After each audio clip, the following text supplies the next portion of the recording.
Last story tonight, the Brockovich report, because I know we're at an hour, but very important. Erin Brockovich has a Substack. How is it that this Substack Substack, has 4 likes? This woman, just for how? How? how? I How? mean, How?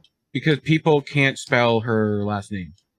Brockovich, even though I can spell it in real time when I spell it on my keyboard. Once in a while, I transpose some letters, but that's another story. Sure you do. So, Sure. Is that what the kids are calling it? I right. used to call it misspelling. You're like, I transpose letters. Well, I just You reversed two letters in the middle and backwards. I mean, it's the same. It's the right letters. It's just in the wrong order. But that's Yeah. Erin Brockovich is phenomenal. Um, so she started this Substack. I don't even know when, but I learned about it honestly through Jordan Chariton at Status Quo. And then I looked a little bit more into Erin Brockovich. I saw that she had a Substack. I'm like, this is incredible. So it's the Brockovich Report. Everyone can subscribe for free, Right. and I do. And her latest her latest published article is with her co-author Suzanne Boothby, who is an executive editor journalist, and she is working on the stories that help us get out of this toxic mess. Okay. And will she be played by Julia Roberts in the movie of Erin Brockovich 2, Electric Boogaloo? I hope so. That's That would be cool, but she's a badass. Erin Brockovich is a badass. She's a fighter still. She's still out there trying to make sure that people have clean water and calling out big corporations on their pollution and their raping of the environment for profit. Um, so meet a climate fighter, and this is actually a positive story. About the work is not about new technologies; it's about changing the political landscape, says Dave Rogers. He's working to close coal plants in the South and throughout the United States. So this is an interview. Okay, so she puts out Solutions September series where we talk to real people working for real change to help our environment. In a world with so much going on, it's hard to know how to help. All right, we're asking people in many different sectors about what inspired them to get involved in the fight to save our planet and how we can all take our anger and turn it into action. So again, you can become a paid subscriber. I'm not a paid subscriber, but I am subscribed for free to their emails, which are awesome. I could be supported. That they are definitely on the list of who I'm looking to support in the future. Today we're talking with Dave Rogers, the Southeast Deputy Regional Campaign Director of Beyond Coal. So the Beyond Coal campaign, part of the Sierra Club's efforts. Sierra Club, to protect not only every person's right to the outdoors, okay, but also to promote affordable clean energy that safeguards the health of communities, protects wildlife, and preserves our remaining wild places. The campaign aims to close all the coal plants in the United States and help communities and cities transition to clean energy. Can't happen soon enough. Our yep, drinking water is deeply impacted by the coal industry. Coal mines for sure. contaminate, right? Rivers, lakes, Yep. aquifers. Okay, coal ash. As in not to mention that all coal plants rely on water.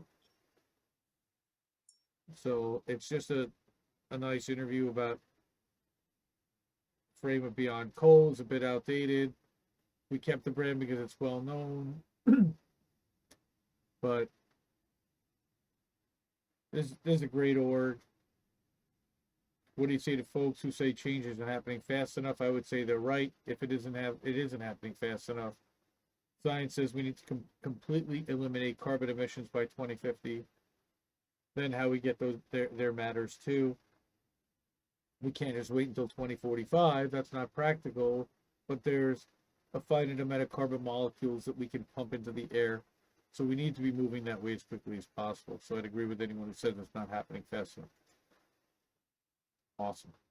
Federal legislation and politicians are acknowledging and promoting 100% clean energy by 2035. No one was proposing that 8 years ago. think we're seeing it with utilities too. Duke and Southern Company have net zero commitments. Now, these aren't necessarily driving the decision making in the near term, which is a problem, but the utilities have acknowledged it. Acknowledge it is great, but they're not doing enough about it.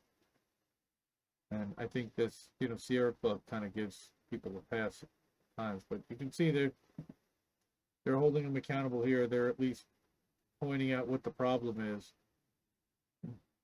Here you go, NIPSCO, the utility in Northeast Indiana.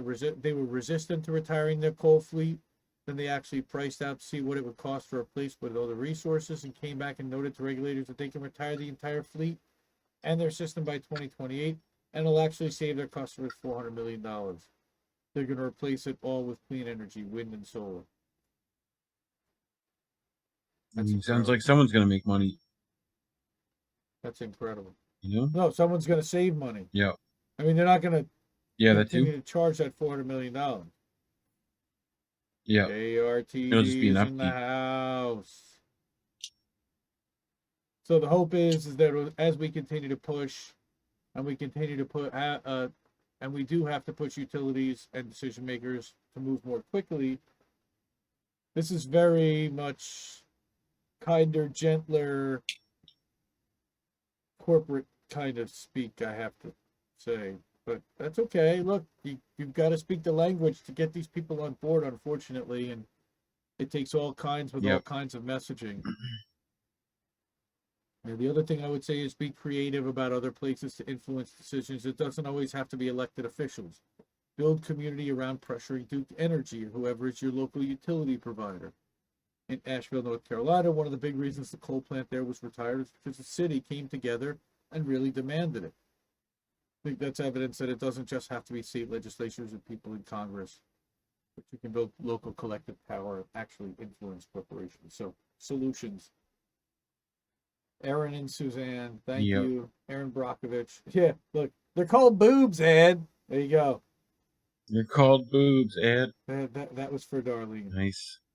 And this was actually a sad article that she published back in June about the truth about breast implants and leaking and the lengths that the corporations are going to cover that up and to obfuscate and to get out of the lawsuits that are being served about that. But again, can't recommend the Brockovich report enough. Once you get to the homepage of the website, it just takes you to I guess I went through, it offers you the chance to subscribe first or just take me through. You don't have to pay to see the content.